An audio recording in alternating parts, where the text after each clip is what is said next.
సంఘములో అనగా జీవము గల దేవుని సంఘములో జనులు ఎలాగూ ప్రవర్తింపవలను అది నీకు తెలియవలనని ఈ సంగతులను నీకు వ్రాయిచున్నాను.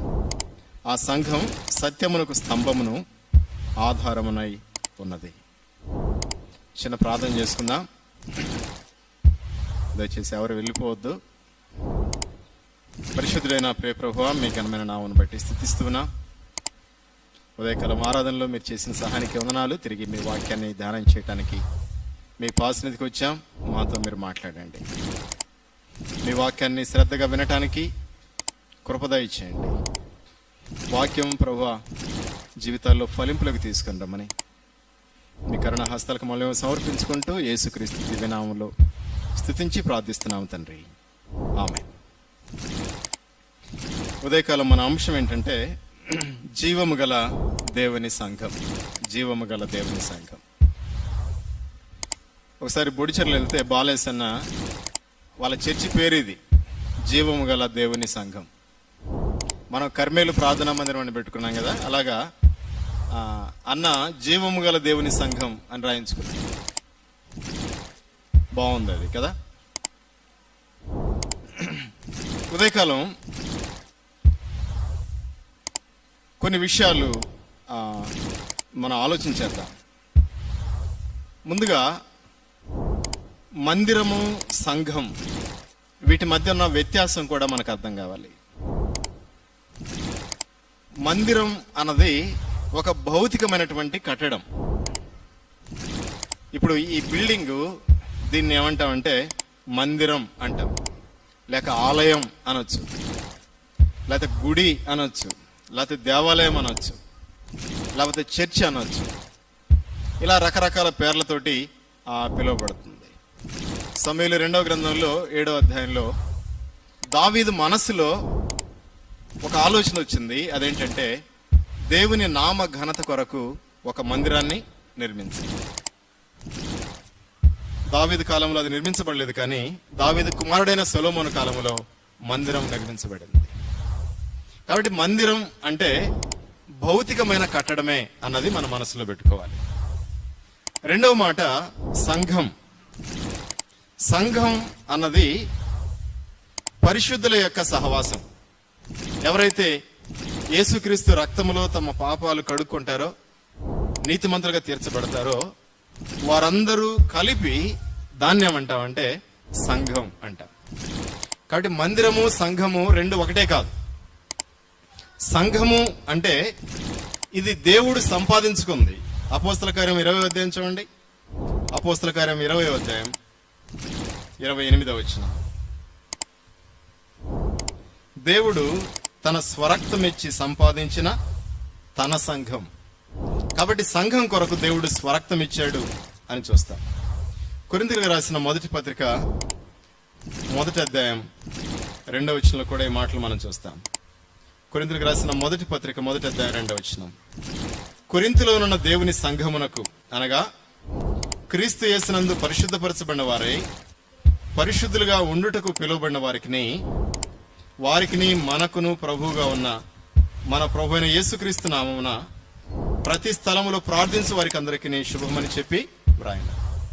కాబట్టి సంఘము అనంటే యేసుక్రీస్తు రక్తములో కడగబడిన వారు, పరిశుద్ధులుగా ఉండుటకు పిలువబడిన వారు. కాబట్టి పరిశుద్ధుల సహవాసమే సంఘం అన్నది మనకు జ్ఞాపకం చేసుకోవాలి. కాబట్టి మందిరానికి సంఘానికి ఉన్న ఆ వ్యత్యాసం మనం గమనించాలి. మందిరము అనంటే అది కేవలం భౌతికమైన కట్టడమే. సంఘము అంటే అది పరిశుద్ధుల సహవాసం. పరిశుద్ధులు ఎక్కడ ఉంటారో అది సంఘం అన్నది మనకు జ్ఞాపకం చేసుకోవాలి.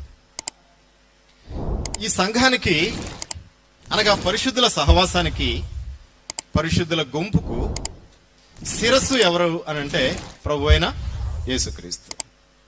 ఎఫెసీ పత్రిక 1వ అధ్యాయం 22వ వచనంలో ఆ మాటలు ఉంటాయి. సంఘానికి శిరస్సు క్రీస్తే. శిరస్సు క్రీస్తు అయితే మిగిలిన శరీరం అది సంఘం అన్న మాట గమనిస్తాం. ఎఫెసీ పత్రిక 1వ అధ్యాయం 23వ వచనంలో చూస్తాం. సంఘం ఆయన శరీరం. ప్రభువైన యేసుక్రీస్తు శిరస్సు రక్షించబడిన దేవుని పిల్లలు ఆయన శరీరం అన్నది జ్ఞాపకం చేసుకుంటారు. మన శరీరాన్ని కూడా చూస్తా ఉన్నప్పుడు శిరస్సు ఉంది, తర్వాత శరీరం అతుకబడి ఉంది. శిరస్సుకు శరీరం అతుకబడి ఉండకపోతే దానికి జీవం ఉండదు కదా. కాబట్టి ప్రభువైన యేసుక్రీస్తు శిరస్సు అయితే నమ్మిన దేవుని పిల్లలు వారు శరీరం లేక అవయవాలు అన్నమాట మనకు జ్ఞాపకం చేసుకుంటాం. శరీరంలో కనపడే అవయవాలు ఉన్నాయి, కనపడని అవయవాలు ఉన్నాయి. కనపడే అవయవాలు ఏంటి? చెవులు కదా, కళ్ళు, ముక్కు, చేతులు, కాళ్ళు, ఇవి కనపడతాయి. కనపడని అవయవాలు ఏంటి ఏమా చెప్పండి? గుండె కదా, అది కనపడదు. ఆ ఊపిరితిత్తులు కనపడవు. తర్వాత మూత్రపిండాలు కనపడవు. కాబట్టి కనపడే అవయవాలు ఉన్నాయి, కనపడని అవయవాలు కూడా ఉన్నాయి. కనపడే అవయవాలు ముఖ్యమైనవా, కనపడని అవయవాలు ముఖ్యమైనవా? చెప్పండి. కనపడనివే కదా. చేతులు లేకపోయినా పర్వాలేదు, కానీ గుండె లేకపోతే బ్రతకలేం కదా. కాబట్టి సంఘంలో కూడా అవయవాలుగా మనం ఉన్నాం. కొన్ని అవయవాలు కనపడతాయి, కొన్ని అవయవాలు కనపడవు. వాక్యం బోధించేవారు కనపడతారు, పాటలు పాడేవారు కనపడతారు, వాయిద్యాలు వాయించేవారు కనపడతారు, పాత్ర అందించేవారు కనపడతారు కదండి. కనపడే పాత్రలు కొన్ని ఉన్నాయి, కనపడని పాత్రలు కూడా చాలా ఉన్నాయి. సంఘం కొరకు ప్రార్థన చేస్తూ ఉంటారు కొంతమంది, వారు కనపడరు. తర్వాత కొంతమంది పరిచర్య చేస్తూ ఉంటారు, వారు కూడా కనపడరు. ఆదివారం ఉదయాన్నే ఒక తమ్ముడు వచ్చి బాత్రూంలన్నీ శుభ్రంగా కడిగి వెళ్తాడు, కనపడ్డు. కాబట్టి కనపడని అవయవాలు ఉన్నాయి. మందిరాన్ని సిద్ధం చేసేవారు వారు కనపడరు. ఉదయం 6 గంటలకల్లా మందిరం దగ్గరికి వచ్చి ఒక ఇద్దరు సహోదరులు, ఒక సోదరి బయట గ్రామాల నుంచి వచ్చిన వారికి భోజనాలు సిద్ధపరిచి వెళ్ళిపోతారు. వారు కనపడరు.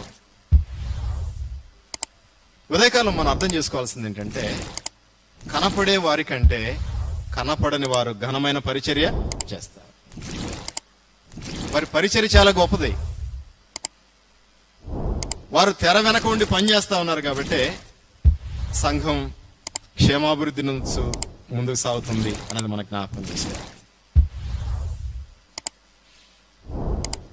కాబట్టి సంఘంలో సభ్యులు ఉన్నారు. ఈ సంఘ సభ్యులు దేవుణ్ణి ఆరాధిస్తూ ఉంటారు. ఒకానొక దినం రాబోతా ఉంది. ఆ దినాన ప్రభు తన బోరను ఊదినప్పుడు భూమి మీద ఉన్న ఆయన సంఘం ఎత్తబడుతుంది.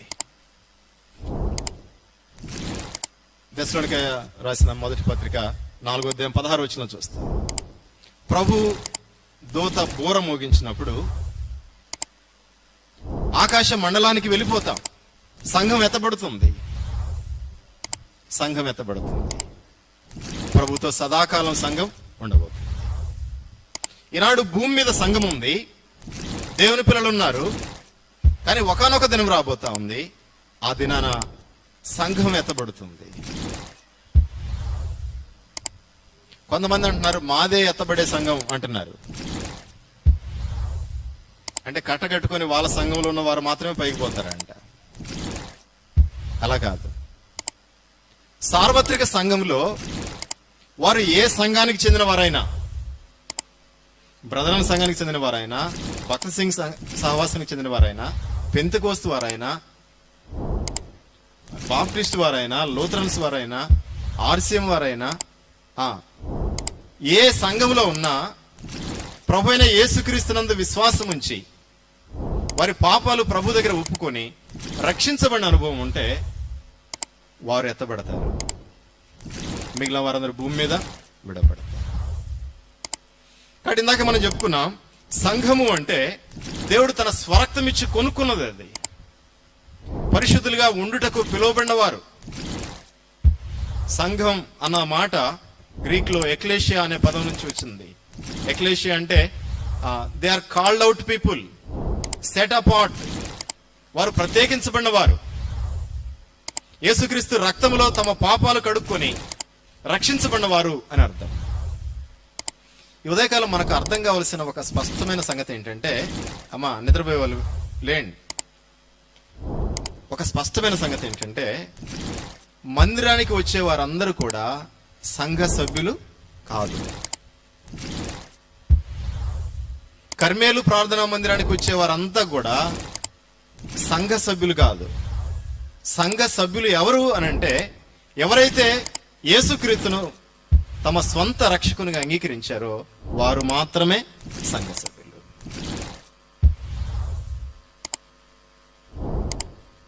కొన్ని చర్చెస్ లో డబ్బులు కట్టి మెంబర్షిప్ తీసుకోవచ్చు. వాళ్ళు మా సంఘ సభ్యులు అని చెప్తారు. ఆ సిస్టమ్ మనకు లేదు.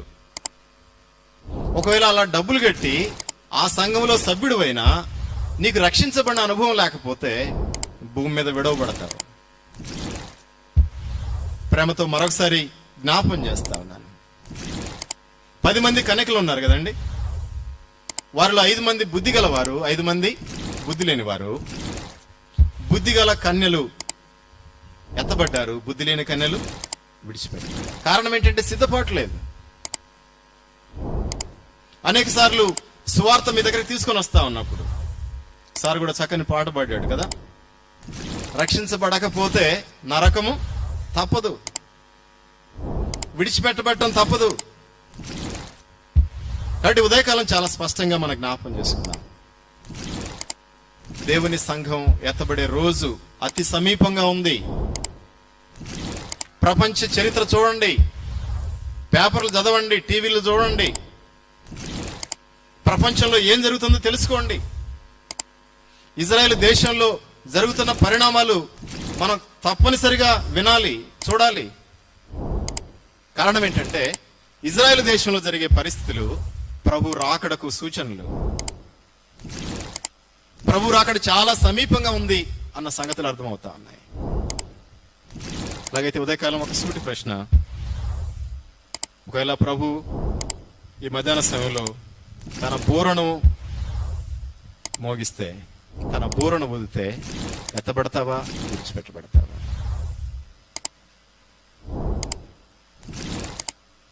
నీ జీవితంలో రక్షించబడిన అనుభవం ఉంటే ధైర్యంగా నేను ఎత్తబడతాను అని చెప్పవచ్చు. రక్షించబడిన అనుభవం లేకపోతే విడిచిపెట్టబడతావు, నిత్య నరకానికి, అగ్నిగుండానికి వెళ్ళిపోతావు. అందుకే ప్రేమతో మరొకసారి జ్ఞాపకం చేస్తా ఉన్నా, మాటి మాటికి సువార్త ఎందుకు వినపడుతుంది అని అంటే, దేవుడు ఎందుకు అవకాశాలు ఇస్తా ఉన్నాడు అని అంటే, ఎందుకు ఇంకా నేను సజీవునిగా ఉంచాడు అని అంటే, కారణం నువ్వు చనిపోయిన తర్వాత నరకానికి వెళ్ళకూడదు. అది ప్రభు యొక్క ఉద్దేశం. అందుకే ప్రభు తన రక్తం ఇచ్చి ప్రాణం పెట్టి నీకు రక్షణ సిద్ధం చేశాడు. ఇందుకోసం నువ్వు ప్రయాసపడే అవసరం ఏం లేదు. విశ్వాసంతో, దేవా నేను పాపిని, నన్ను క్షమించు అంటే చాలు. దేవుడు నీ పాపాలు క్షమిస్తాడు, సంఘంలో చేర్చబడతావు, ప్రభు రాకడలో ఎత్తబడతావు. ఈ విషయాన్ని మనసులో ఉంచుకోవాలని మనం చేస్తాం. ఇక్కడ ఏమన్నాడంటే, జీవము గల దేవుని సంఘం అన్నాడు. సంఘం ఎవరిది? దేవుంది. సంఘం దేవుంది.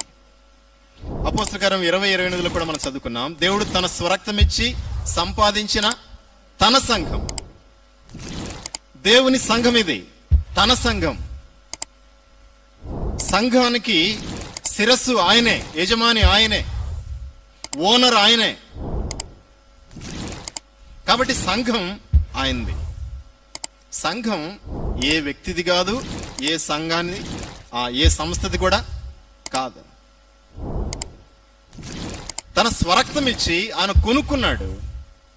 ప్రభు అన్నాడు కదా, మీరు మీ సొత్తు కాదు, విలువ పెట్టి కొనబడినవారు.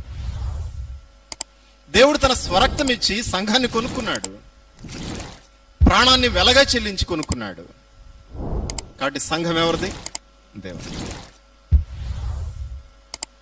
ఈ భావన మన మనసులో ఉండాలి.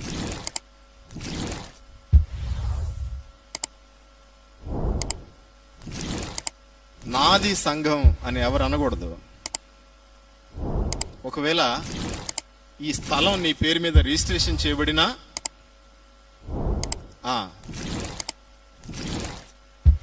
సంఘం నాది అనటానికి వీల్లేదు. ఒకవేళ ఈ మందిరం నీది కావచ్చేమో కానీ సంఘం మాత్రం ఎవరిది? దేవుని.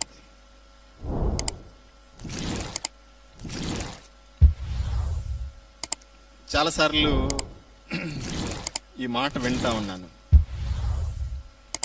ఎక్కడికి వెళ్తున్నారు మీరు అని అంటే హనోకన సంఘానికి అంటున్నారు. దయచేసి ఆ మాట అనబాకండి. ఇది హనోకన సంఘం కాదు, అనిలన సంఘం కాదు. ఎవరిది ఇది? దేవుని సంఘం. దేవునికి చెందవలసిన మహిమ దేవునికి చెందాలి. అది ఏ వ్యక్తికి ఆపాదించకూడదు. కాబట్టి మిమ్మల్ని ఎవరైనా అడిగితే మేము కర్మేల్ చర్చికి వెళ్తున్నాం అనండి చాలు, అంతేగాని ఏ వ్యక్తి పేరు చెప్పకూడదు. అక్కడ పెద్దలు ఎవరు అనంటే పేరు చెప్పొచ్చేమో కానీ హనోకన చర్చి అనకూడదు. సంఘం ఎవరిది? దేవుని, తన సంఘం. అయితే ఇక్కడ అతిశయంతో నాది అని చెప్పుకోవటం కాదు, కానీ చర్చిని లేక సంఘాన్ని మనం స్వంతం చేసుకోవచ్చు, ఓన్ చేసుకోవచ్చు. Owning the church. ఈ సంఘం నాది అన్న భావనలో ఉండాలి.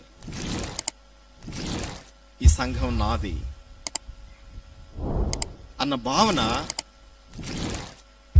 అది మంచిది. అతిశయంతో గర్వంతో కాదు, కానీ పరిచర్య కొరకు ఇది నాది అన్న భావన. మన ఇంట్లో విషయాలు బయట చెప్పుకుంటామా? చెప్పండి. చెప్పుకోం కదా. కొంతమంది మూర్ఖులు ఉన్నారు, ఇంట్లో విషయాలు కూడా బయట చెప్తారు. వాళ్ళ మూర్ఖులు, మనం ఏం చేయలేం వారిని. అలాగే సంఘ విషయాలు కూడా ఇది సంఘం నాది అనుకుంటే సంఘ గౌరవాన్ని, సంఘ ప్రతిష్టను కాపాడటానికి మనం ప్రయత్నం చేస్తాం. సంఘ విషయాలు కూడా బయట ఎక్కడ మాట్లాడకూడదు. వ్యక్తిలో లోపాలు ఉంటాయి, పరిచర్యలో కొన్నిసార్లు లోపాలు కనిపిస్తూ ఉంటాయి. వాటిని హోటళ్ళ దగ్గర, టీ బంకుల దగ్గర చర్చకు పెట్టకూడదు. ఈ సంఘం నాది, దీని గౌరవాన్ని కాపాడాలి, దీని ప్రతిష్టను కాపాడాలి అన్న భావన మనకు ఉండాలి. సరే, సమయం లేదు కాబట్టి ముందుకు వెళ్తా ఉన్నాను. ఇది జీవము గల దేవుని సంఘం. సంఘం అంటే ఏంటో చూసాం. ఇది దేవుని సంఘం అన్నది మనకు అర్థమైంది. మూడవది జీవము గల దేవుని సంఘం అన్నాడు. లివింగ్ చర్చ్, జీవించుచున్న లేక జీవం కలిగిన సంఘం. ఎందుకు ఈ మాట ఉపయోగించాడు అనంటే, శిరస్సు ఎవరు చెప్పండి అమ్మా? ఎవరు శిరస్సు? యేసుక్రీస్తు. శిరస్సు యేసుక్రీస్తు. అపోస్తల కార్యం 3:15 అన్నాడు, మీరు జీవాధిపతిని సంపిత్రి అన్నాడు కదా. ఆయన ఎవరు? జీవాధిపతి అన్నాడు. హెబ్రీ 11:31 అన్నాడు, జీవము గల దేవుడు అనే మాట ఉపయోగించాడు. హెబ్రీ 7:25లో తన యొద్దకు వచ్చువారి పక్షంగా విజ్ఞాపన చేయుటకు ఈయన నిరంతరం జీవించుచున్నాడు. కాబట్టి శిరస్సుగా ఉన్న ప్రభు, ఆయన జీవాధిపతి, జీవం కలిగిన వాడు. దేవుళ్ళు, దేవతలు అని చెప్పబడే వారికి యేసుక్రీస్తు మధ్య ఉన్న ప్రధానమైన వ్యత్యాసం ఇదే. మిగిలినవి జీవం లేనివి, మన ప్రభు జీవం కలిగినవాడు, జీవాధిపతి.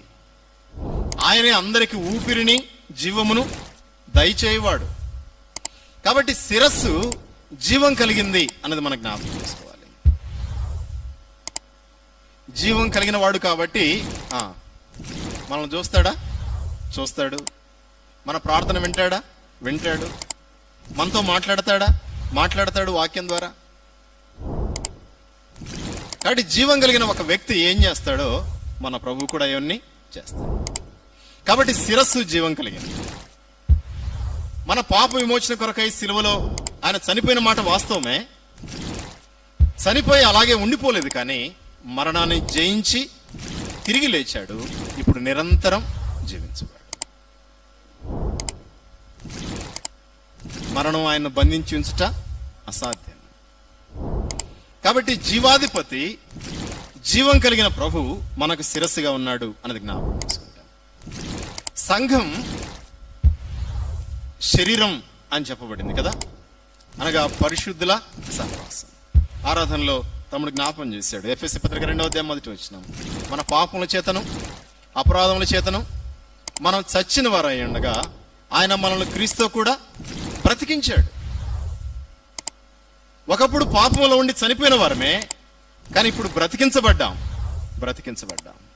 యోహాను 5:24 ఉంది, ఆయన యందు విశ్వాసం ఉంచువాడు నిత్య జీవం కలవాడు, వాడు తీర్పులోనికి రాక మరణములో నుండి జీవంలోనికి దాటి ఉన్నాడు. కాబట్టి రక్షించబడిన ప్రతి విశ్వాసి కూడా, అమ్మా వింటున్నారా, రక్షించబడిన ప్రతి విశ్వాసి కూడా జీవం కలిగిన వాడే. కాబట్టి శిరస్సు జీవం కలిగిన శిరస్సు, శరీరం కూడా జీవం కలిగింది. అందుచేతనే దీనికి ఏమని పేరు అంటే జీవం గల దేవుని సంఘం. జీవం గల దేవుని సంఘం. ఈ జీవం గల దేవుని సంఘంలో ఉండాల్సిన ఒక 3 ప్రాముఖ్యమైన లక్షణాల గురించి ఉదయకాలం మీ దృష్టికి తేవాలని ఇష్టపడతా. ఒక పిల్లవాడు పుట్టిన తర్వాత క్రమంగా పిల్లవాడు ఏమవుతా ఉంటాడు, పెరుగుతూ ఉంటాడు కదండి. ఒక మొక్కను నాట్యం, విత్తనం నాట్యం, చిన్న మొలక వస్తుంది, తర్వాత క్రమేపీ పెరుగుతూ ఉంటుంది, చెట్టు పెద్దగా అవుద్ది, తర్వాత ఫలాలు కాస్తుంది. అక్కడ జీవం ఉంది అని అంటే ఖచ్చితంగా మనకు అభివృద్ధి అనేది కనిపిస్తుంది. ఖచ్చితంగా అభివృద్ధి కనిపిస్తుంది. ఒక విత్తనం నాటిన తర్వాత మొలక కూడా రాలేదు అని అంటే దాని అర్థం ఏంటంటే ఆ విత్తనంలో జీవం లేదని అర్థం. కాబట్టి మొట్టమొదటి లక్షణం ఏంటంటే జీవం గల దేవుని సంఘం అని చెప్పబడటానికి మొదటి లక్షణం ఏంటంటే సంఘం విస్తరిస్తుంది, అభివృద్ధి చెందుతుంది, క్రమేపీ ఎదుగుతుంది, లేక వర్ధిల్లుతుంది. ఇంతకుముందు చిన్న చర్చిలో కూడుకున్నాం, ఇప్పుడు పెద్ద చర్చిలోకి వచ్చాం. అది కాదు, భౌతికమైన కట్టడం కాదు, అసలు దాని గురించిన వివరణ కాదు. మనం కూడుకోవడానికి అనుకూలంగా ఒక పెద్ద మందిరాన్ని నిర్మించుకున్నాం అంతే. అది కాదు విస్తరణ. విస్తరణ అంటే ఏంటంటే పరిశుద్ధులు చేర్చబడ్డాం. అపోస్తల కార్యములు చూడండి, 2వ అధ్యాయం 41వ వచనం. అపోస్తల కార్యములు 2వ అధ్యాయం 41వ వచనం. కాబట్టి అతని వాక్యం అంగీకరించిన వారు బాప్తిస్మం పొందిరి. ఆ దినమందు ఇంచుమించు 3000 మంది చేర్చబడిరి. ఎక్కడ చేర్చబడ్డారు? సంఘంలో. ఆ మాట వాడాలి మీరు. ఎక్కడ చేర్చబడ్డారు? సంఘంలో చేర్చబడ్డారు. 2వ అధ్యాయం 47వ వచనం. ఆనందముతోనూ నిష్కపటమైన హృదయంతోనూ ఆహారం పుచ్చుకొనుచుండిరి, మరియు ప్రభు రక్షణ పొందుచున్న వారిని అనుదినము వారితో చేర్చుచుండెను. అపోస్తల కార్యం 6వ అధ్యాయం 7వ వచనం. దేవుని వాక్యం ప్రబలమై శిష్యుల సంఖ్య యెరూషలేములో బహుగా విస్తరించెను, మరియు యాజకులలో అనేకులు విశ్వాసమునకు లోబడిరి. అక్కడ రాయబడిన మాట శిష్యుల సంఖ్య యెరూషలేములో బహుగా విస్తరించెను. 9వ అధ్యాయం 31వ వచనం. 9వ అధ్యాయం 31వ వచనం. కావున యూదయ గలిలయ సమరయ దేశములైనంత సంఘం క్షేమాభివృద్ధి నందుచు సమాధానం కలిగి ఉండెను. సంఘం క్షేమాభివృద్ధి నందుచు. 16వ అధ్యాయం అపోస్తల కార్యములు 5వ విషయం 16:5. గనుక సంఘములు విశ్వాసముందు స్థిరపడి అనుదినము లెక్కకు విస్తరించండి. అపోస్తల కార్యంలో పెంతెకోస్తు దినాన ఏర్పడినటువంటి మొట్టమొదటి సంఘం, యెరూషలేములో మొదటి సంఘం ఏర్పడింది. ఆ సంఘాన్ని ఎవరైనా కానీ ఏమంటారంటే జీవము గల దేవుని సంఘం అంటారు. దానికి రుజువు ఏంటంటే, మొదట 3,000 మంది చేర్చబడ్డారు పేతురు వాక్యం బోధించినప్పుడు. తర్వాత అనుదినము చేర్చబడతా ఉన్నారు. శిష్యుల సంఖ్య బహుగా విస్తరిస్తా ఉంది, క్షేమాభివృద్ధి నొందుతుంది. 16వ అధ్యాయంకి వచ్చేసరికి ఆ సంఘములు అన్నాడు కదండి, సంఘమనలా సంఘములు. మరికొన్ని ప్రాంతాల్లో సంఘాలు ప్రారంభించబడ్డాయి, లెక్కకు విస్తరిస్తా ఉన్నాయి. కాబట్టి సంఘంలో జీవం ఉంది అనడానికి రుజువు ఏంటంటే సంఘం విస్తరించాలి. అనుదినము రక్షణ పొందుతున్న వారు సంఘములో చేర్చబడాలి. ఈ మధ్య పోయిన వారం కాకుండా అటు పోయిన వారం పొదిలి సంఘానికి వెళ్ళాను. పేరు చెప్పను కానీ వేరే సంఘానికి వెళ్ళాను. దాదాపుగా 24 సంవత్సరాలు అయిందంట ప్రారంభించి. ఆరాధనకు 10 మంది వచ్చారు, ఓన్లీ 10 మెంబర్స్. దాంట్లో 3 ఆ కుటుంబ సభ్యులే, మందిరాన్ని నడిపిస్తున్న వారి కుటుంబ సభ్యులే. అంటే 24 సంవత్సరాల్లో వాళ్ళు సంపాదించిన ఆత్మలు ఎన్ని అని అంటే చాలా కొంచెం. దాన్ని జీవం గల దేవుని సంఘం అనొచ్చా? కారణాలు ఏంటో నాకు తెలియదు, కానీ ఖచ్చితంగా జీవం గల దేవుని సంఘం అనటానికి రుజువు ఏంటంటే విస్తరించాలి సంఘం. పరిశుద్ధులు విస్తరించాలి, లేక రక్షణ పొందుతున్న వారు సంఘంలో చేర్చబడాలి. ఇది మనం జ్ఞాపకం చేసుకోవాలి.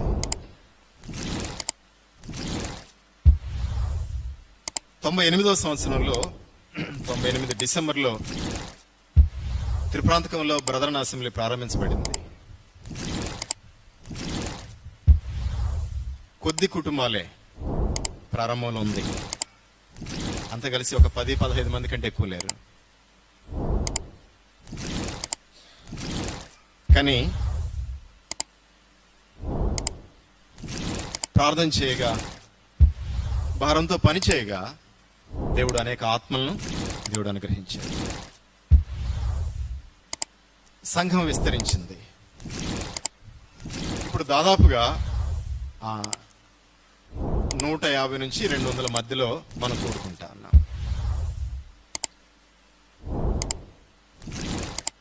అయితే ఇంతటితో ఆగిపోతే ఏమి లేనట్టు, జీవం లేనట్టు.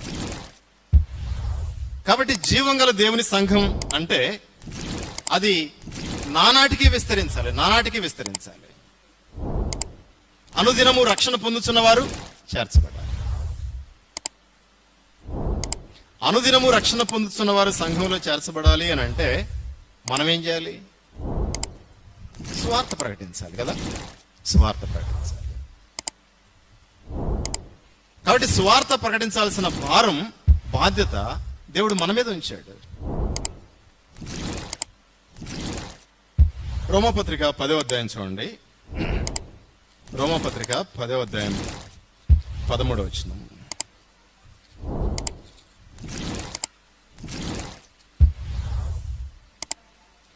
నేను చదువుతాను. ఎందుకనగా ప్రభు నామమును బట్టి ప్రార్థన చేయవాడేవాడో వాడు రక్షింపబడును.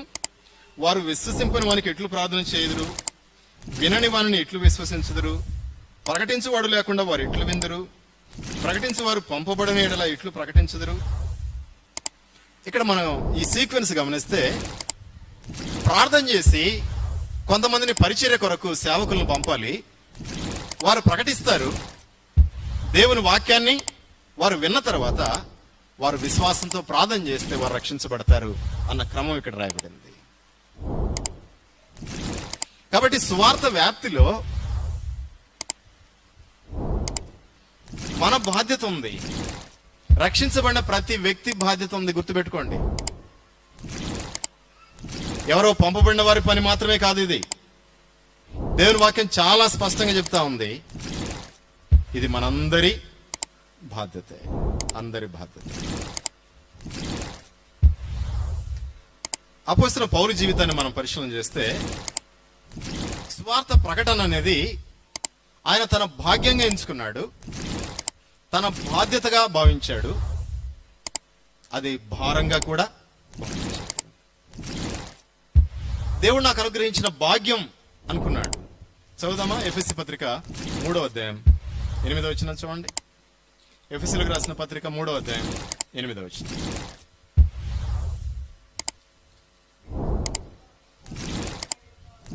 ఎఫెసీ పత్రిక 3వ అధ్యాయం 8వ వచనం.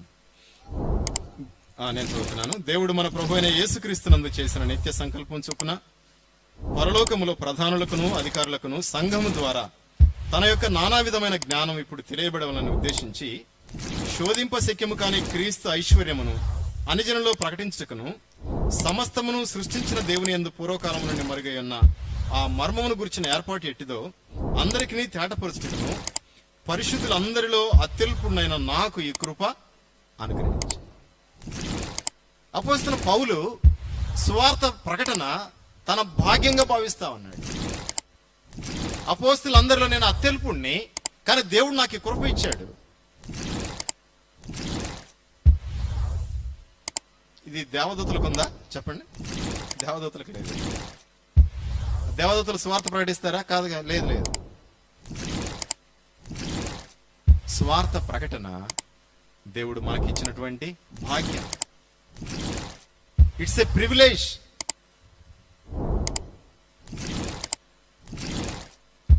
సిలువ వేయబడిన ప్రభు అయిన యేసుక్రీస్తును పరిచయం చేయటం దేవుడు మనకిచ్చిన భాగ్యం. అంత మాత్రమే కాదు, మార్క్స్ వార్త 16వ అధ్యాయం 15వ వచనంలో the last commission of Jesus Christ మనం చూస్తాం. ప్రభు అయిన యేసుక్రీస్తు యొక్క చివరి ఆజ్ఞ 16:15. మరియు మీరు సర్వలోకమునకు వెళ్ళి సర్వ సృష్టికి సువార్తను ప్రకటించుడి. నమ్మి బాప్తిసం పొందినవాడు రక్షించబడును, నమ్మని వానికి శిక్షించబడును. It's our responsibility. ఇది మన బాధ్యత.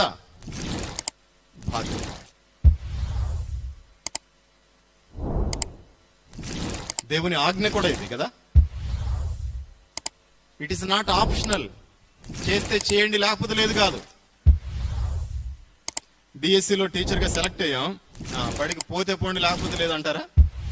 కంపల్సరీగా పోవాల్సిందే. సెలవులు ఉంటే వాడుకోవచ్చు, కానీ మిగిలిన రోజుల్లో ఖచ్చితంగా ఎక్కడ ఉండాలి? స్కూల్లో ఉండాల్సిందే, పిల్లలకు బోధించాల్సిందే. It's not optional, compulsory. ఇది మన బాధ్యత. రక్షించబడిన ప్రతి వ్యక్తి బాధ్యత ఇది. గుర్తుపెట్టుకుందాం. ఇది భాగ్యం, రెండవది బాధ్యత. ఇంకా అపోస్తలుడైన పౌలు ఏమన్నాడో చూడండి. కొరింథీయులకు రాసిన మొదటి పత్రిక 9వ అధ్యాయం 16వ వచనం.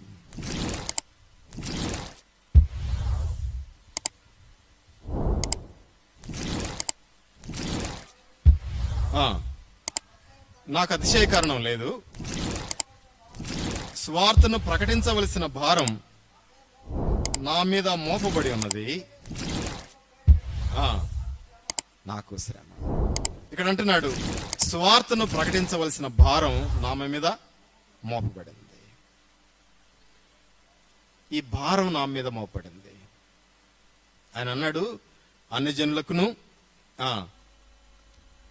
అందరికి నేను రుణస్థుడను అన్నాడు కదా. నేను అప్పున్నాను అంటాడు. ఏమప్పు? సువార్తను ప్రకటించటం.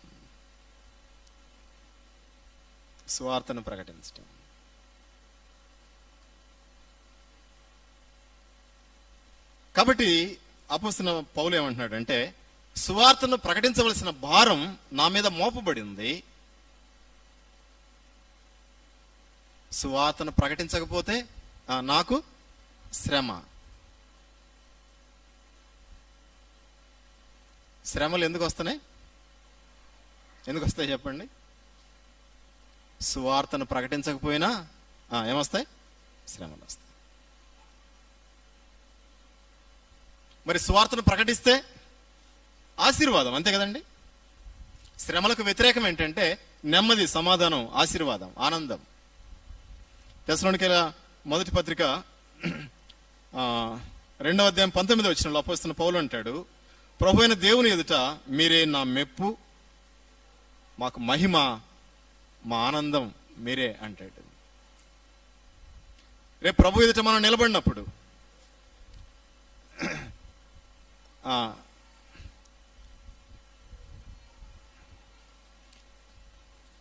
రక్షించబడిన దేవుని పిల్లలు లేక మన ద్వారా రక్షించబడిన వారు కనపడతా ఉన్నప్పుడు ప్రభు ఎదుట మనకు మెప్పు, ఘనత.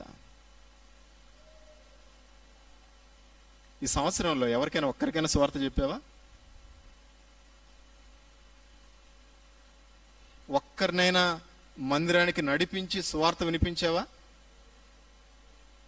ఒక్కరికైనా కరపత్రిక అందించావా? తమ్ముడు తిమోతిని మనస్ఫూర్తిగా అభినందిస్తా ఉన్నా. బైక్కు ఒక సౌండ్ బాక్స్ కట్టుకొని గ్రామాలకు వెళ్ళిపోతాడు. చదువుకోలేదు, అయినా తనకు తెలిసిన భాషలో ఒక పాట పాడి సువార్త చెప్తాడు. బైక్ ఎవరో తీసుకున్నారు, దొంగతనం చేశారు. మరలా ఒక సైకిల్ దొరికింది. ఇంతకుముందు తను వేరే వాళ్ళకి అమ్మిందే. అతను ఏం చేశాడంటే వ్యాపారం కోసం వెనక పెద్ద స్టాండ్ పెట్టి మళ్ళీ మనోడికి అమ్మేశాడు. ఇప్పుడు బాక్స్ పెట్టుకోవడానికి మనోడికి అనుకూలంగా ఉంది అది. మరలా ఆ బాక్స్ కట్టుకొని గ్రామాల్లోకి వెళ్ళిపోతా ఉన్నాడు.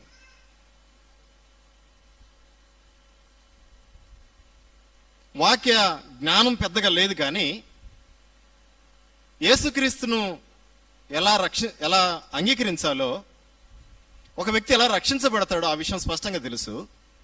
తన జీవితంలో జరిగిన అనుభవాన్ని ఇతరులతో పంచుకుంటా అన్నాడు. మరి మనం ఏం చేస్తున్నాం?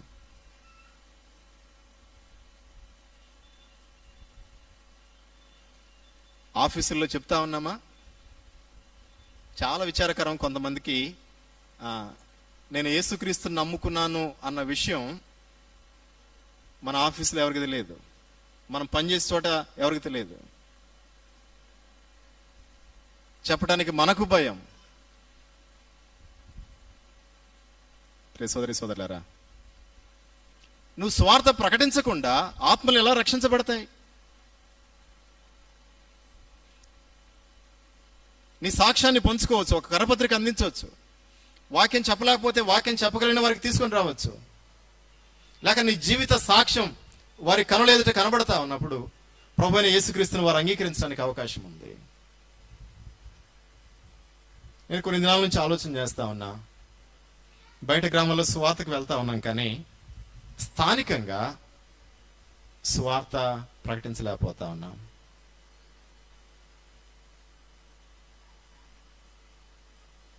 స్వార్థ ప్రకటనలో వెనకబడ్డాం. మందిరానికి వస్తా ఉన్నాం, వెళ్ళిపోతా ఉన్నాం, కానీ నశించిపోతున్న ఆత్మల పట్ల హృదయంలో భారం కలగటం లేదు. వారికి స్వార్థ చెప్పాలన్న ఆలోచన రావటం లేదు.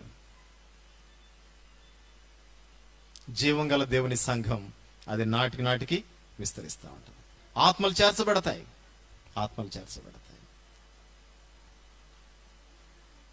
సంవత్సరం మొత్తం మీద ఒక్క వ్యక్తికైనా సువార్త చెప్పలేమా?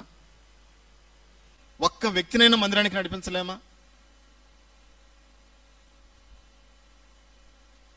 ఎంత స్వార్థంతో నింపబడ్డాం. నేను రక్షించబడ్డాను, నేను చనిపోతే పరలోకానికి పోతానికి చాలు, మిగిలిన వాళ్ళ గురించి నాకు అవసరం లేదు. మన ప్రభు అలా అనుకుంటే మనం రక్షించబడతామా? పరలోకంలో తండ్రి సింహాసనం దగ్గర కూర్చున్న ప్రభు తన క్షేమాన్ని చూసుకుంటే మనకు రక్షణ దొరికేది కాదు. నెహెమ్యా తన క్షేమాన్ని చూసుకొని ఉంటే యెరూషలేం ప్రాకారాలు కట్టబడేవి కాదు. వారు తెగించి రిస్క్ తీసుకున్నారు కాబట్టే కార్యాలు జరిగాయి. ప్రియ సోదరి సోదరులారా, ప్రభు మనకిచ్చిన ఈ భాగ్యం, ఈ బాధ్యత, ఈ భారాన్ని మనం కూడా నెరవేరుద్దాం. ఒకవేళ ఇప్పటి వరకు నువ్వు సువార్త ప్రకటించకపోతే దాన్ని బట్టే శ్రమలు కలుగుతున్నాయేమో, దాన్ని బట్టే అనారోగ్యం వస్తుందేమో, దాన్ని బట్టే ఇబ్బందులు కలుగుతున్నాయేమో పరిశీలన చేసుకొని సువార్త ప్రకటించాలి. ఆత్మలు రక్షించాలి, సంఘానికి చేర్చాలి. జీవం కల దేవుని సంఘంలో ఉన్నటువంటి మొదటి లక్షణం ఇది. రెండో విషయాన్ని జ్ఞాపం చేస్తాను. సార్ది సంఘం గురించి ప్రకటన గ్రంథంలో ప్రభు మాట్లాడుతూ 3వ అధ్యాయం, ప్రకటన గ్రంథం 3వ అధ్యాయం 1వ వచనం చూడండి.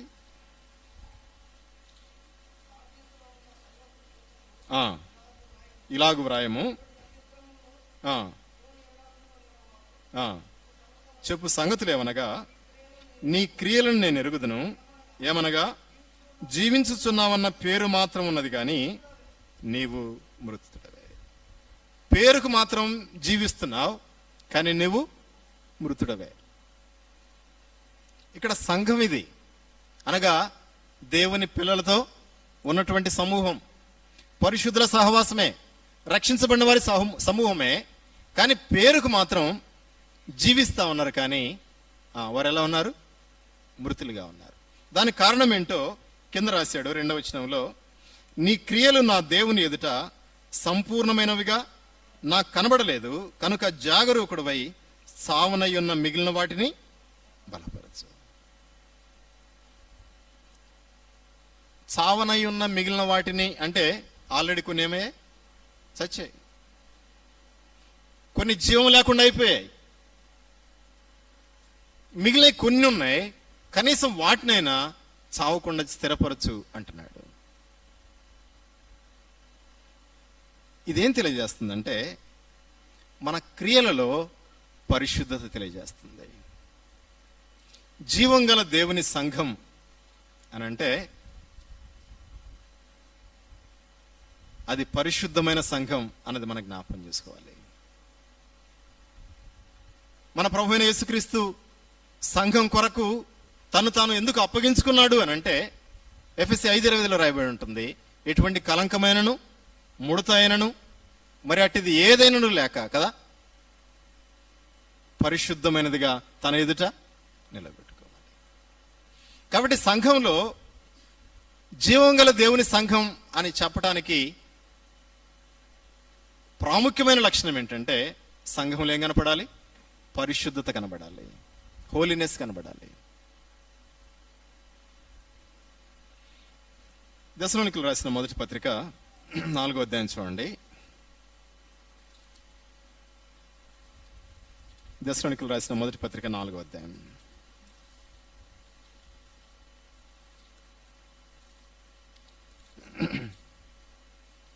పేజీ నెంబర్ 186, 3వ వచనం చదువుదాం. మీరు పరిశుద్ధులు ఒకటే అనగా మీరు జారత్వమునకు దూరముగా ఉంటే దేవుని చిత్తం.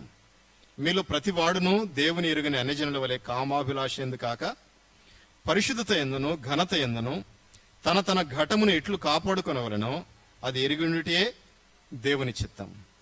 ఈ విషయం అందు ఎవడును అతిక్రమించి తన సహోదరునికి మోసం చేయకుండా వలెను.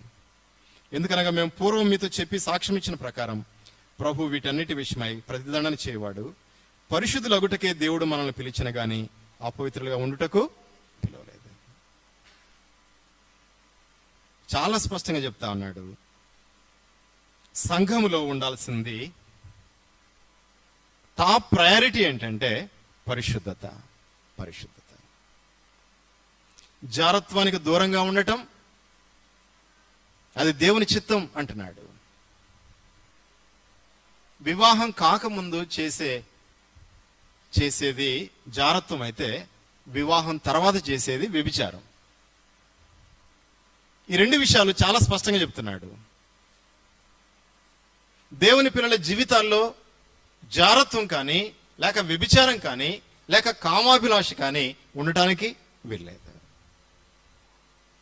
ప్రభు ఆ విషయాన్ని చాలా ఖండితంగా చెప్తా ఉన్నాడు. ఉదయకాలం మన జీవితాలను పరిశీలన చేసుకుందాం. కొరింథీయులకు రాసిన మొదటి పత్రిక 5వ అధ్యాయంలో ఒక కఠినమైన మాట అక్కడ ఉపయోగించడం జరిగింది. 5వ అధ్యాయం 1-2 వచనాలు చూడండి. కొరింథీయులకు రాసిన మొదటి పత్రిక 5వ అధ్యాయం 1-2 వచనాలు. మీలో జారత్వం ఉన్నదని వదంతి కలదు. మీలో ఒకడు తన తండ్రి భార్యను ఉంచుకున్నాడట. అట్టి జారత్వం అన్యజనులైన జరగదు. ఇట్లుండి మీరు ఉప్పొంగుచున్నారే గాని మీరు ఎంత మాత్రం దుఃఖపడి ఇలాంటి కార్యం చేసిన వారిని మీలో నుండి వెలివేసిన వారు కారు. ఎంత ఘోరమైన పరిస్థితి అంటే, కొరింథీ సంఘంలో ఉన్న ఒక వ్యక్తి తన తండ్రి భార్యను ఉంచుకున్నాడు. తండ్రి భార్య అంటే తల్లి కదండి, వరుసకు తల్లి అవుద్ది. తల్లితో అక్రమ సంబంధం పెట్టుకున్నాడు. అందుకే ఇక్కడ పౌలు అంటున్నాడు, వారిని ఏం చేయాలి? సంఘం నుంచి వెలివేయాలి. అన్యజనుల్లో కూడా ఇటువంటి కార్యం జరగదు, సంఘంలో జరుగుతుంది. కాబట్టి వారిని వెలివేయాలి అని అన్నాడు. 11వ వచనం అన్నాడు, 5:11లో, ఇప్పుడైతే సహోదరుడైన వాడెవడైనను జారుడు గాని, లోబి గాని, విగ్రహారాధికుడు గాని, తిట్టుబోతు గాని, త్రాగుబోతు గాని, దోచుకుని వాడు గాని అయ్యున్నాడెలా అటు వాంతో సాంగత్యం చేయకూడదు, భుజింపనకూడదని మీకు రాయిచున్నాను. 13వ వచనం అన్నాడు, మీరు లోపటి వారికి తీర్పు తీర్చేవారు గనుక ఆ దుర్మార్గుని మీలో నుండి వెలివేయండి. కాబట్టి సంఘంలో పరిశుద్ధతకు దేవుడు ఎంత ప్రాధాన్యత ఇస్తా ఉన్నాడో మన జ్ఞాపకం చేసుకోవాలి. ప్రియ సోదరి సోదరులారా,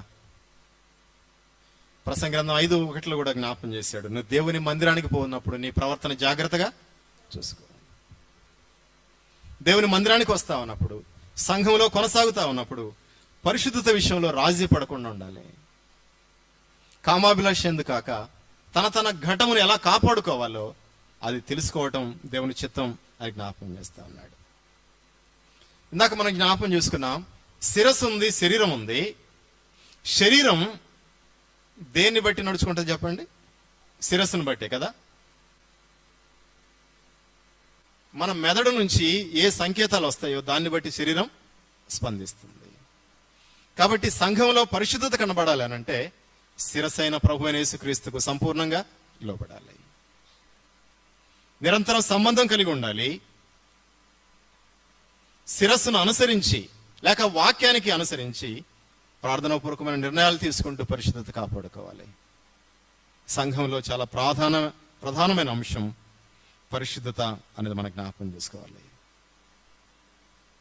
మూడో విషయాన్ని మనం జ్ఞాపకం చేసుకుంటా ఉన్నప్పుడు అపోస్తల కార్యం 2వ అధ్యాయం 46వ వచనంలో, మరియు వారు ఏక మనస్కులై ప్రతిదినం దేవాలయంలో తప్పక కూడుకొనొచ్చు. ప్రారంభ సంఘంలో ఏముంది అని అంటే ఏక మనస్సు ఉంది. ఏక మనస్సు ఉంది. ఈ ఏక మనస్సు ఎక్కడి నుంచి వచ్చింది అని అంటే 42 వచనంలో రాయబడింది, వీరు అపోస్తలుల బోధ యందును సహవాసమందును రొట్టె విరుచుట యందును ప్రార్థన చేయటం యందును ఎడతెగక ఉండరు. కాబట్టి ఎడతెగని సహవాసములో నుంచి ఏమొచ్చింది? ఏక మనస్సు వచ్చింది. సంఘంలో ఏక మనస్సు ఉండాలి అని అంటే ఎడతెగని సహవాసానికి అప్పగించుకోవాలి. ఆదివారానికే పరిమితమైతే ఏక మనస్సు రాదు. ఎడతెగని సహవాసం ఎవరి జీవితాల్లో అయితే ఉంటుందో వారు సంఘ క్షేమాభివృద్ధి కొరకు ఏక మనస్సు కలిగి ఉంటారు. ఏక మనస్సులో చాలా లక్షణాలు ఉంటాయి.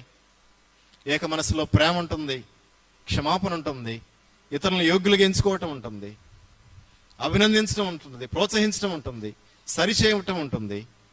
వారి ఆత్మీయ శారీరక అవసరతల పట్ల చింత కలిగి ఉంటారు. ఏక మనస్సులో చాలా శ్రేష్టమైన లక్షణాలు ఉన్నాయి. అపోస్తల కార్యం 2వ అధ్యాయం 44వ వచనంలో, విశ్వసించిన వారందరూ ఏకముగా కూడి తమకు కలిగినదంతయు సమిష్టిగా ఉంచుకుని, ఇదిగాక వారు తమ చిరాస్తులను అమ్మి అందరికి వారి వారి అక్కర కొలది పంచిపెట్టారు. ఈ ఏక మనస్సు ఏం చేస్తుందంటే క్రియారూపకమైన ప్రేమలోకి నడిపిస్తుంది. క్రియారూపకమైన ప్రేమ. ఎక్కడ ప్రేమ ఉంటుందో అక్కడ జీవం ఉంటుంది. క్రియారూపకమైన ప్రేమ వారిలో కనబడతా ఉంది. తమ కలిగినదంతా అమ్మేశారు, సమిష్టిగా ఉంచుకున్నారు, ఎవరి అక్కర కొలది వారికి పంచిపెట్టారు. నెహ్రూ గారు సామ్యవాదం అన్న సిద్ధాంతాన్ని తీసుకుని వచ్చారు. ఆ సామ్యవాదంలో ఏం చేస్తారంటే అందరూ సమానంగా ఉండాలి అన్న భావన అన్నమాట. ఆ దినాల్లో జమీందారులు వాళ్ళకు 100 ఎకరాలు ఉండేవి. నెహ్రూ గారు ఒక బిల్లు తీసుకొని వచ్చి ఎవరికి కూడా ఇదిగో ఇన్ని ఎకరాల కంటే ఎక్కువ ఉండకూడదు, మిగిలిన పేదలకు పంచాలి అని పంచి ఇచ్చాడు అనమాట. దాన్ని సామ్యవాదం అంటారు. ఇది నెహ్రూ గారు ప్రవేశపెట్టింది కాదు. ఎక్కడుంది ఇది? ఆదిమ సంఘంలోనే ఉంది. వారు చర స్థిరాస్తులను అమ్మి ఎవరి అక్కర కొలది వారికి పంచిపెట్టారు. కాబట్టి ఎవరికి కొరత లేకుండా అయిపోయింది. దేవుని సంఘంలో ఇటువంటి క్రియారూపకమైన ప్రేమ ఉండాలి. కొరింథీయులకు రాసిన 2వ పత్రిక 8వ అధ్యాయం చూడండి. కొరింథీయులకు రాసిన 2వ పత్రిక 8వ అధ్యాయం 13వ వచనం.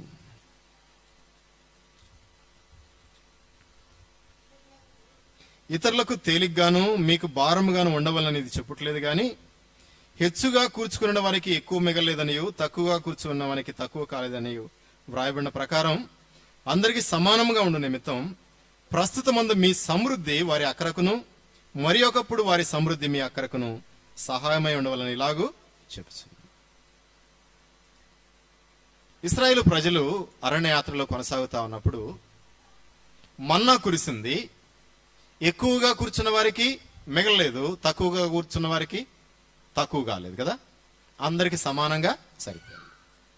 అంటే ఇక్కడ ఏం జ్ఞాపం చేస్తున్నాడు అంటే ఒకవేళ దేవుడు మనకు సమృద్ధి ఇస్తే ఎందుకు సమృద్ధి ఇచ్చాడు అని అంటే అక్కరలో ఉన్న వారికి సహాయం చేయటానికి. వారి సమృద్ధి మన అక్కర కోసం. దేవుడు పరిస్థితులను మారుస్తాడు, దేవుడు మనకు సమృద్ధి ఇస్తాడు. ఒకవేళ మనకు సహాయం చేసిన వారు అక్కరలో ఉంటే మన సమృద్ధి వారికి ఏం కావాలి? సహాయపడాలి. క్రియారూపకమైన ప్రేమ దేవుడు జ్ఞాపకం చేస్తా ఉన్నాడు. యోహాను 1వ పత్రిక 3వ అధ్యాయం 18లో వచ్చాను చూస్తాం. మాటతోను నాలుగుతోను కాక క్రియతోను సత్యంతోను ప్రేమిస్తాం. చాలాసార్లు ఏదైనా అక్కరే చెప్పినప్పుడు సహజంగా మన నోటి నుంచి వచ్చే మాట ఏంటి చెప్పండి? ఏమంటాం అమ్మా? ఏమంటాం చెప్పండి? ప్రార్థన చేద్దాం, అంతే కదా, ప్రార్థన చేద్దాం. ఇది మాటకే పరిమితం అవుతుంది. అందుకే యోహాను తన పత్రికలో రాస్తా అన్నాడు, మాటతోను నాలుగుతోను కాక క్రియతోను సత్యముతోను ప్రేమ. యాకోబు పత్రిక 2వ అధ్యాయం 15-16 వచనాలు కూడా అన్నాడు, ఎవరికైనా చలిగా ఉంటే, దిగంబరుడుగా ఉంటే సమాధానంగా వెళ్ళండి, చలి కాచుకోండి అని చెప్పడం వల్ల ఏమైనా ప్రయోజనం ఉందా? వారికి అవసరమైన వాటిని ఇవ్వకుండా అలా మాటలు చెప్తే సరిపోద్దా అంటున్నాడు. కాబట్టి జీవం గల దేవుని సంఘంలో క్రియారూపకమైన ప్రేమ కనపడాలి, క్రియలలో పరిశుద్ధత కనపడాలి, క్రియారూపకమైన ప్రేమ సంఘస్థుల మధ్య ఉండాలి. నిజంగా ఆత్మ కలిగించు ఆ సమాధానం అనే బంధం, ఆ ఐక్యత, ఆ ఏక మనస్సు ఉంటే ఆ జీవం పారుతుంది కదండి. అనేక మందికి జీవం పారుతుంది. మన ప్రేమ వారిని బంధిస్తుంది. చాలా మంది చెప్పే సాక్ష్యం ఏంటంటే కర్మేలు ప్రార్థనా మందిరంలో మంచి వాక్యం దొరుకుతుంది, అంత మాత్రమే కాదు ప్రేమపూర్వకమైన వాతావరణం ఉంటుంది, చక్కగా పలకరిస్తారు, యోగక్షేమాలు తెలుసుకుంటారు, అవసరతలో సహాయం చేస్తారు, బాగలేకపోతే ఇంటికి వచ్చి ప్రార్థన చేస్తారు. ఇది ఉంది మన సంఘాన్ని గురించి. అందుకే పోయిన వారం కూడా జ్ఞాపం చేశాను, గంట కొట్టిన వెంటనే పిల్లలు పరిగెత్తినట్టు పరిగెత్తబాకండి. Spend some time in the church. కొంత సమయం గడపండి. ఒక 5 నిమిషాలు 10 నిమిషాలు కేటాయించుకోండి. దీనికి మీరు చెప్తారులే, మీరు తొందరగా ముగిస్తే మేము అట్నే చేస్తామన్నా. మీరు 1 గంట దాకా చేస్తే ఆకలి అవుతా ఉంటుంది. కొంతమంది మేము వండుకోకుండా వస్తాం. వీటన్నిటికీ సిద్ధపడండి. మన టైం 1 గంట, దాని లోపే ముగిస్తా ఉన్నాం. వారానికి ఒకసారిగా మనం వచ్చేది, వారగుడిగలు కనపడంగా. కనీసం వచ్చిన రోజైనా అందరినీ పలకరించండి.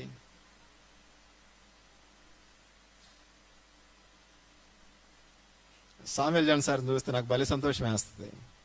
ఆయన చాలా బిజీగా ఉంటారు, కానీ మందిరం అయిపోయిన తర్వాత చాలాసేపు మందిరంలో ఉంటారు. చాలాసేపు ఉంటారు. కొంత సమయం గడపండి, మాట్లాడుకోండి.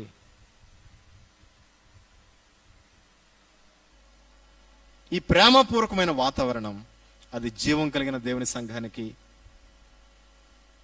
రుజువుగా కనబడుతుంది. ఇబ్బందులు ఎవరైనా ఉన్నారా? పరామర్శించండి, ఫోన్ చేయండి, దర్శించండి. మనం చేసే ఒక చిన్న ఫోను, లేకపోతే మనం సందర్శించే ఒక సందర్శన వారికి చాలా బలాన్ని ఇస్తుంది. ఈరోజు ఉదయాన్నే తమ్ముడు గోపినాథ్కి ఫోన్ చేశాను, ఐసీలో ఉన్నాడు. తమ్ముడు ఏం భయపడొద్దు, సంఘంలో మేము ప్రకటన చేసాం, ప్రార్థన చేస్తా ఉన్నాం, దేవుడు స్వస్థపరుస్తాడు. ఆ ఒక్క మాట ఎంత బలాన్ని ఇస్తుంది కదండి. ఎవరైనా ఇబ్బందిలో ఉన్నారా? పర్లేదు, భయపడబాకండి, సంఘం మీ కొరకు ప్రార్థన చేస్తా ఉంది, మేమున్నాం మీకు. ఎంత ధైర్యం ఇస్తుంది. ఇది జీవం గల దేవుని సంఘంలో కనపడాలి. జీవం గల దేవుని సంఘంలో విస్తరణ కనబడుతుంది, పరిశుద్ధత కనపడుతుంది, ప్రేమ కనబడుతుంది. ఎవరికైనా బాగలేదు అని ఇక్కడ ప్రకటన చేస్తున్నాము అని అంటే మీ దగ్గర నుంచి ఫోన్ వెళ్ళాలి వాళ్ళకు, లేకపోతే వారి గృహానికి మీరు వెళ్ళాలి, వారిని పలకరించాలి, ప్రార్థన చేయాలి. ఇది కేవలం పెద్దల పని మాత్రమే కాదు. మనం ఒక కుటుంబం అనుకుంటున్నప్పుడు కుటుంబంలో ఉన్న అందరి బాధ్యత ఇది. ఎవరైనా మందిరానికి రాలేదా? అడగండి, బ్రదర్ ఈరోజు ఎందుకు మందిరానికి రాలేకపోయారు? ఏమన్నా అనారోగ్యం వచ్చిందా? లేకపోతే ఏదైనా ఊరికి వెళ్ళారా? మీరు కనపడలేదు ఈరోజు? ఒక మాట, ఒక చిన్న పలకరింపు ఎంత ఆనందాన్ని ఇస్తుంది. చాలాసార్లు ఈ మాట నేను జ్ఞాపకం చేస్తున్నాను. ఇబ్బందిలో మనం ఏం కోరుకుంటామో ఇతరుల పట్ల మనం అదే చూపాలి.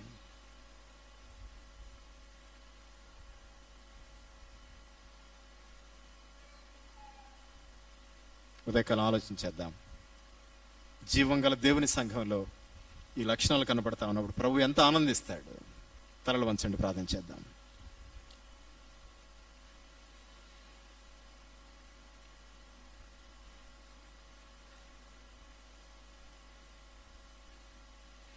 ప్రియ సహోదరుడి, సహోదరుడా, సంఘంలో చేర్చబడిన అనుభవం ఉందా? రక్షించబడ్డావా?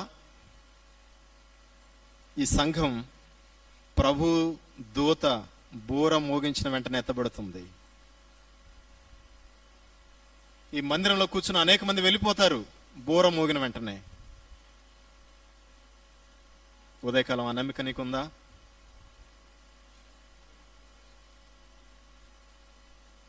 ఒకవేళ అటువంటి నమ్మిక లేకపోతే ఉదయకాలం ప్రభునందు విశ్వాసం ఉంచు.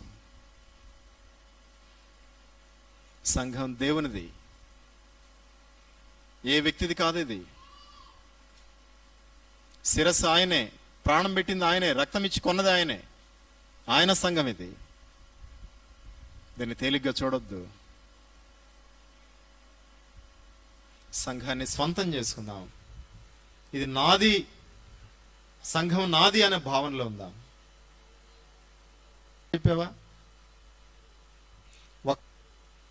ఒక్కరికైనా నీ సాక్ష్యాన్ని పంచుకున్నావా? ఒకరి కోసమైనా ప్రార్థన చేసావా?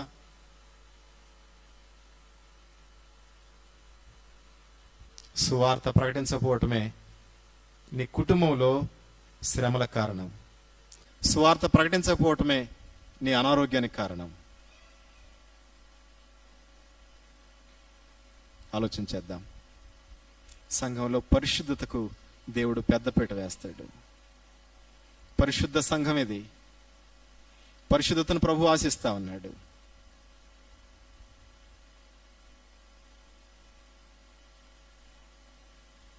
పరిశుద్ధత కోల్పోతే సంఘంలో నుంచి వెలివేయబడాల్సిందే.